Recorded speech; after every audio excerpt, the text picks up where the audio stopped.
Hello and welcome to today's broadcast of Running on Love with God. My name's Lori Michelle and I was awakened in April of 2009 to the voice of our Creator, and he said, go get pen and paper, start writing this down. And I listened, and here I am now, almost 9 years later, broadcasting to you from Israel and sharing his voice at a time when our world is in crisis. I'm here in Israel. My friend Anna Marie's in Chicago. And Anna Marie, hello Anna Marie today, is a very good inquisitor. She asks great questions that everybody wants to know the answers to. And today's program is about God's golden rule. And the name of the program is following God's golden rule good enough, or do we need more? And the reason that I brought up this question and this program is what it is because the other day Hashem brought me someone from the other side, which he does occasionally. He brings me visitors. And a few mornings ago, he brought me the image of a famous actor. And he said, "Good morning, Lori, who's this?" And I said, "It's Gene Wilder." And who I love, Young Frankenstein. He was married to Gilda Radner. He was hilarious, Cisco Kid, very funny comedic actor. And it was his face that he was showing me.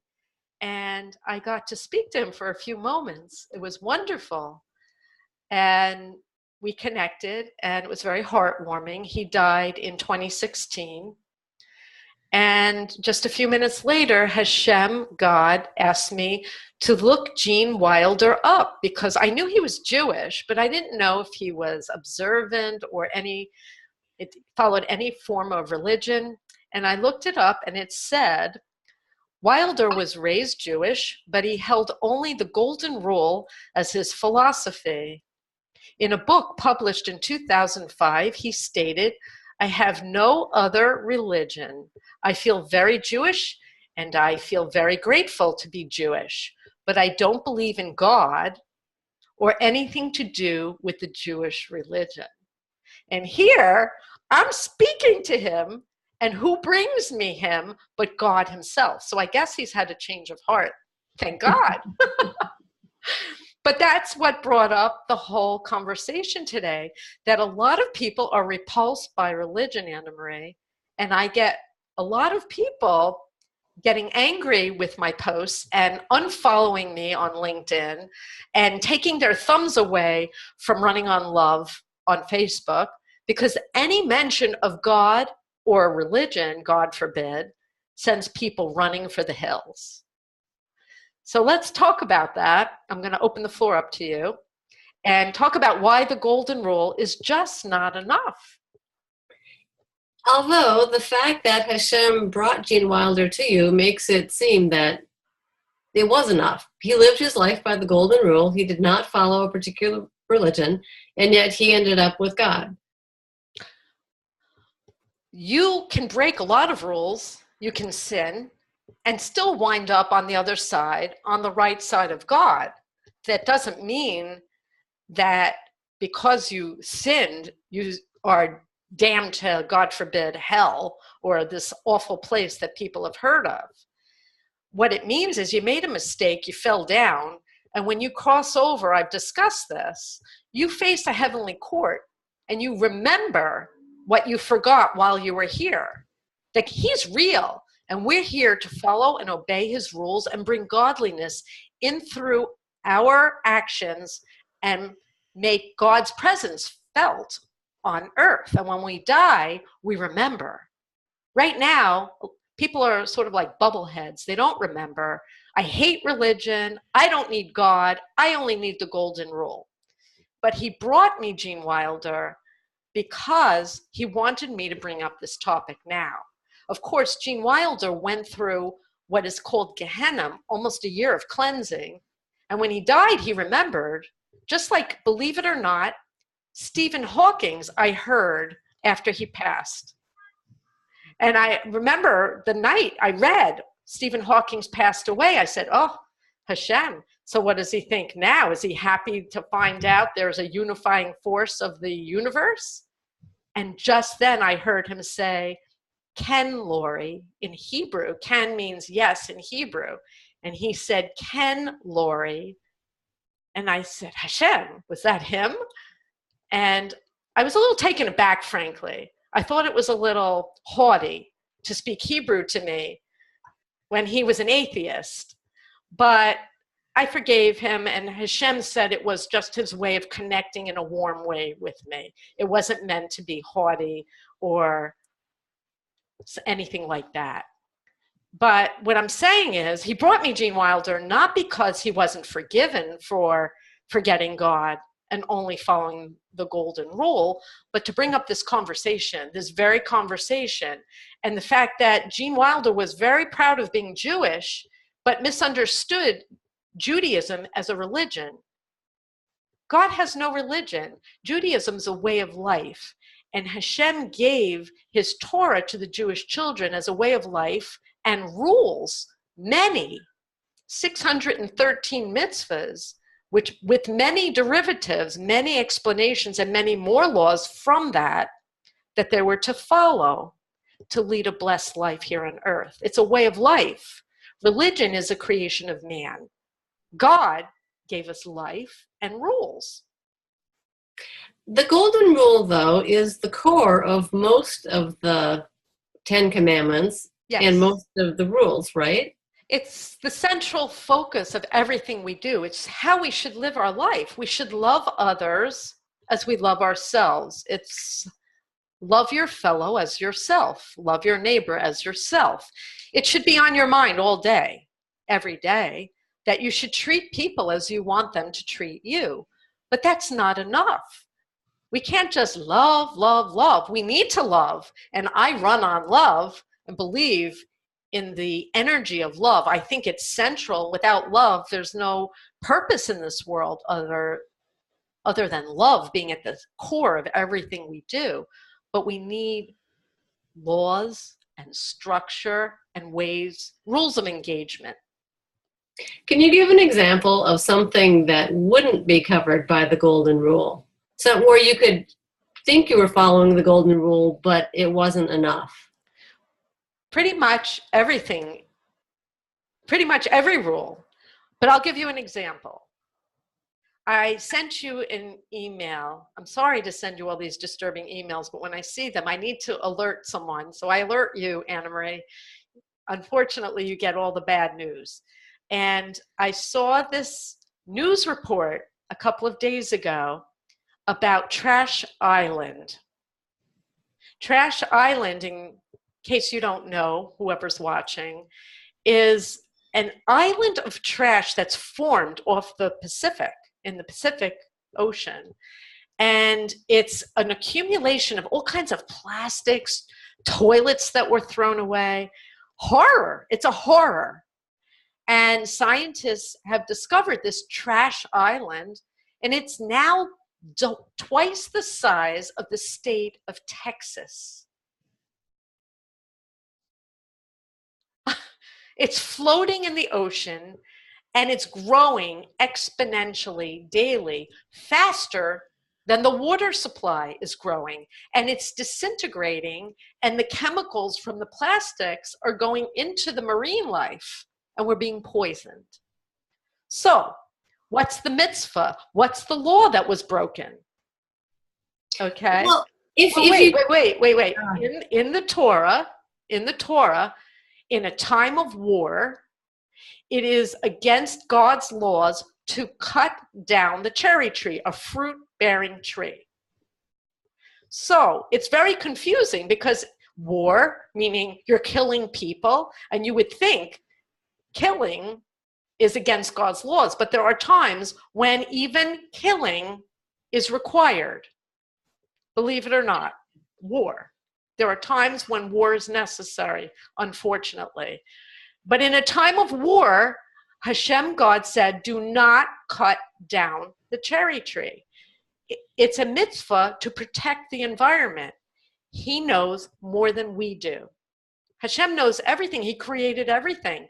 And he knows if we keep cutting down the fruit trees and we keep destroying our earth, soon enough, we will have nothing. We will not have fresh water. We will not have trees. We will not have oxygen. We will literally kill ourselves. So the golden rule. So what's wrong? Kill a tree. I'm still treating you nicely. I love you the way I love myself. But if you treat others the way you would want to be treated, you wouldn't want people to cut down your cherry trees. Therefore, you should not cut down any other tree. It's my tree. I'm not hurting you. It's in my backyard. It's rules of engagement. We can peel apart every rule and say, at the core, I shouldn't cut down your cherry tree, or I should consider your trees and treat your trees the way I would want my trees to be treated, the golden rule. But we still need a rule about the tree itself. There are many rules. We can peel all the rules apart, but we need a rule. And why do we need a rule? Because Hashem, in his infinite wisdom, created an energy called evil. Evil is a creation, believe it or not, of God. He placed darkness in this world to give us the ability to choose light.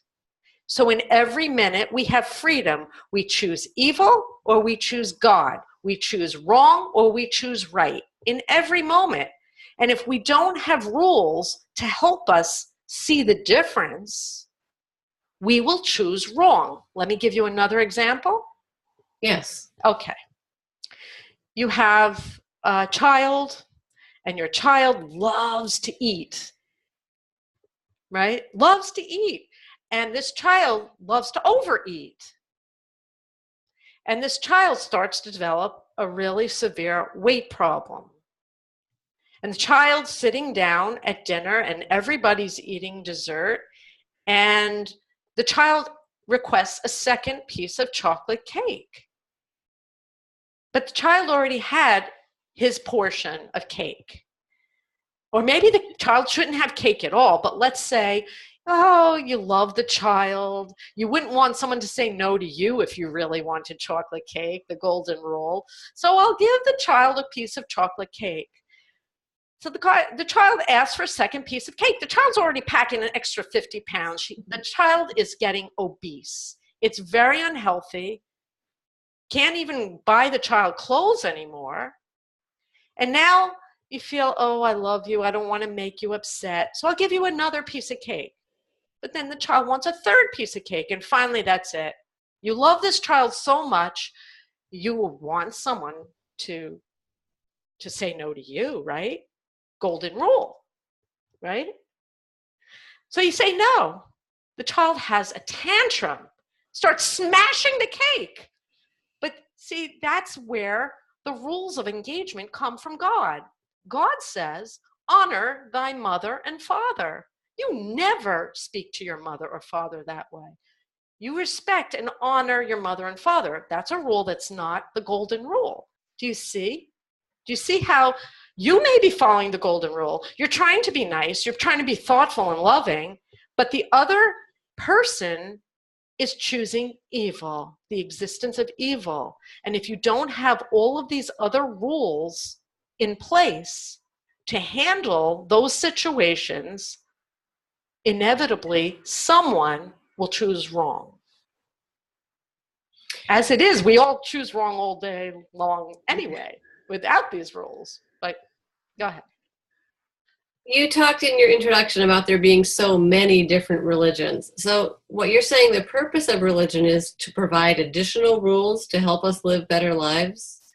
No, the purpose of religion is community. And I created a picture, which a lot of people liked. It's a beautiful picture of a ladder going to heaven. I don't know if you can see this online. Kind of. Yes, it's a beautiful picture, and it says, religion creates a community that reaches for heaven. Choosing God brings heaven to earth. So what religion really is our desire to reach for heaven and heavenliness and godliness and community together. And a lot of people who believe in God believe in an afterlife and believe in divine retribution. And they want that connection with other people here on earth to do it together, togetherness. But what God is God, and God gave us rules. And there are different communities who latch on to different sets of rules and different ways of being. It's a community that is created by different ethnicities, different areas of the globe. There's Eastern religions, there's Western religions, there's Islam, there's Christianity, there's Judaism. People desire community and they desire God in their life. So they attach to each other and they decide how to reach for God together. But God himself doesn't have a religion. He's God of everyone. And he gave a unified set of rules to the Jewish children, which is known and accepted by the three major monotheistic religions right now. I'm not an expert on all religions, but all religions have many of the same rules within them. And you're talking about the 10 Commandments being the universal rules? Yes. Well, 10 Commandments is within Christianity, right? It's, from the Old Testament, from Moses. Right. But if you speak to learned Christians and Muslims, they both those religions understand and know that Hashem God gave his Torah to Moshe the prophet. They may have different take-home messages and they may have written about it differently, but the concept of Torah is within all three major monotheistic religions: Torah, learning, and Moshe the prophet. Things start to unravel because religion is made up of people, and people write what they write and learn how they learn together as a group. So there are some differences between Christianity and Islam and Judaism, but at the core is Torah. So it's okay if you want to reach for God on your own. You don't have to be part of a community religion in order to do that. It's difficult. I will tell you, I'm Jewish. I reach for Torah, and I do go to many different synagogues, but I don't relate to any one group. I like them all. So where I depart from a lot of people is they hate religion, they hate groups. I see value and appreciation for all the groups, really. Because for me, it's all about Hashem God. And how you reach for him is your personal choice. I have my own opinions over what's right and wrong, and I keep them to myself. And I go where I feel comfortable, and I do my own thing. But sense of community and learning, and in the Torah it says to listen to the rabbis. The problem right now is there are many rabbis all speaking different languages, meaning they all follow a different subset of rules. So who do you listen to? It's very difficult right now. The world is really splintered. And as I wrote in the write-up for this program, there are many groups, there are many religions, and within Judaism, within Christianity, I believe, right? There are many different groups of Christians believing and reaching in different ways for God. If the golden rule isn't enough, isn't it still a really good place to start, particularly if you're trying to teach your children how to live good lives? Wouldn't that be a great way to get them on the path? It's a great place to start, but it's not the place to end. And there's a problem. Let's face the problem right now. Pursuit of happiness. The central theme for the golden rule is you want everybody to be happy. You want to love everybody. Just love. Everything is love, lovey-dovey. And you want everybody to be happy. But we need to find happiness through God's rules. He's real. He's not fictional.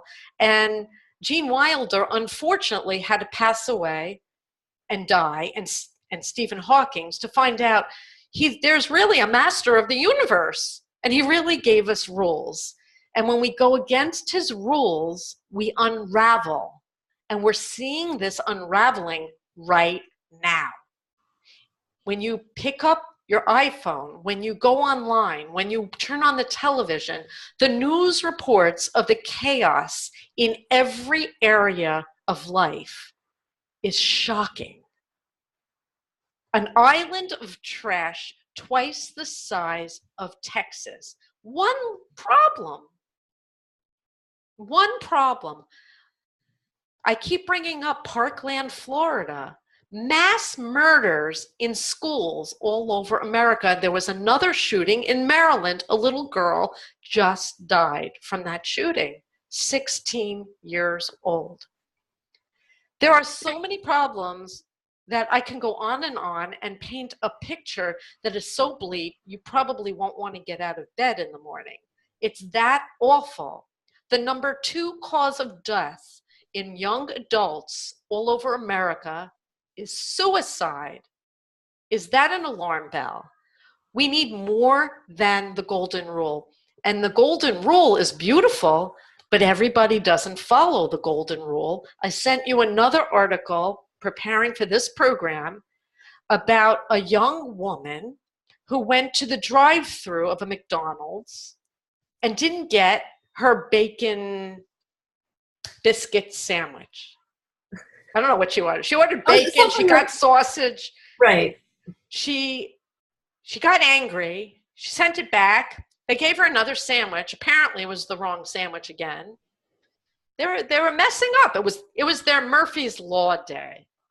She went inside and she was so violent and so angry, she knocked down a 17-year-old girl who worked at McDonald's and injured her. She threw her down because of her inability to get what she wanted. So where's the golden rule? Well, where's the golden rule? The golden rule wasn't enough. Now this girl is on video and they're looking for her. I don't know if they found her to charge her with assault. But she wasn't following the golden rule. That's the problem, right? Evil. Right. When people break a law, you need laws. This is what I'm trying to say. The golden rule isn't enough. Treat others, because there's a choice of evil and good in every moment. And we fall down if we're not aware that we're being tested in every moment. Now that is clear for most people. We know that we don't get out of our car and run into a McDonald's and assault someone. But there's an awful lot of people who don't know that.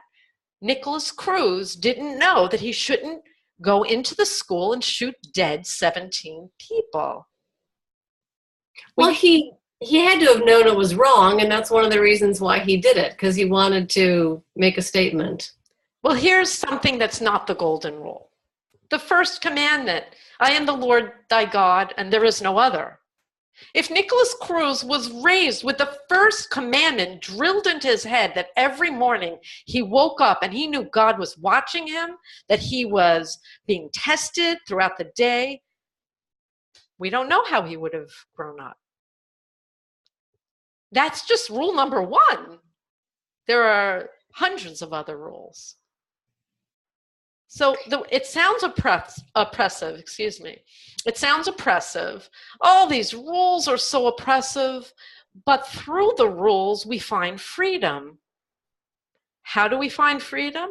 We find a beautiful way of life. We have rules of how to connect to each other, not to step on each other's toes, not to hurt each other, and to be able to use the golden rule more often because people are treating us in a courteous and beautiful manner.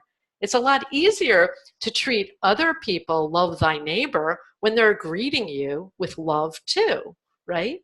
Right. So it's not that easy. How about adultery? Love thy neighbor. Go ahead, go for it. But then you've got, Yeah, thou shalt not covet thy neighbor's wife. Right. Okay. So, I commit adultery. Okay, honey, I love you. You can commit adultery too. Let's just commit adultery and let's feel good. It's the pursuit of happiness, Open marriage. I see them now on YouTube on Megyn Kelly. She had a bunch of people, polygamists, or I don't know what they were. Open marriage. I don't know what that is. Maybe they weren't married to more than one, but they were just having affairs at will. Golden rule. I don't know. They look pretty happy, but my opinion is that's a train wreck, because where's your husband? Your husband's sleeping around. Next thing you know, you have a sexually transmitted disease. Oh, pursuit of happiness, golden rule. Well, now treat others as they treat me. I guess I'll give you a few STTs in return. No, as you would like to be treated, not as you are being treated. Yeah, I'm right. this. It's all not right. enough. If rules are good, are there some religions that have done a better job putting together the rules than others? The religions shouldn't be putting together the rules. That's another problem that we face. God gave us a full set of rules, a complete document, the Torah. Christians know this, the Muslims know this. It was complete. There have been many writings and books that are very holy, in addition to the 5 books of Moses. There are many holy written books, but his laws are his laws. And so when we make them up on our own, like, I don't know, what's a law that was just made up? You can use any bathroom you want on any day of the week, so long as you're not hurting someone else. But it caused a lot of controversy because men started using ladies' bathrooms and women felt violated. So that's a person, or I don't know, I guess you couldn't characterize that as a religion coming up with the rule, but a government. So government is not really a religion, but it's an organized group saying that they know more. They know how to make rules. So they make rules, and those rules cause the unraveling of society eventually. It's God's rules, and through his rules, we extrapolate and come to an understanding, and our rules come from his. And that's our protection. He doesn't need the rules. God doesn't need rules, and he didn't give us rules to oppress us. He gave those rules to us to free us from sin and evil. So the rules actually make things easier, not hard. Let me give you another example of a rule that people around the world hate. Oh, okay, so this is a perfect way to end. Final example, okay. There's a rule to honor God's Sabbath, the day of rest. Now, on the face of it, it sounds wonderful. You must not work 1 day a week. But people defy that. They want to work, they want to do things, they want to do what they want to do. In Israel, is a Jewish country or Jewish state, they are starting to enforce Shabbat laws. And there are protests. Cities of people are getting up in arms. They want their businesses open on the Sabbath. But when you start to observe the Sabbath as God intended, 1 day of rest, it's absolutely miraculous. I wasn't raised with the Sabbath, but when I started observing it, it was difficult because everybody tried to get me to work or do things on the Sabbath. Oh, come on, just come Friday night. It was very difficult, the peer pressure. And I kept saying, no, leave me alone. I'm not doing this. Please respect me. Eventually, they stopped. But when you start observing the Sabbath, miracles start to happen in your life.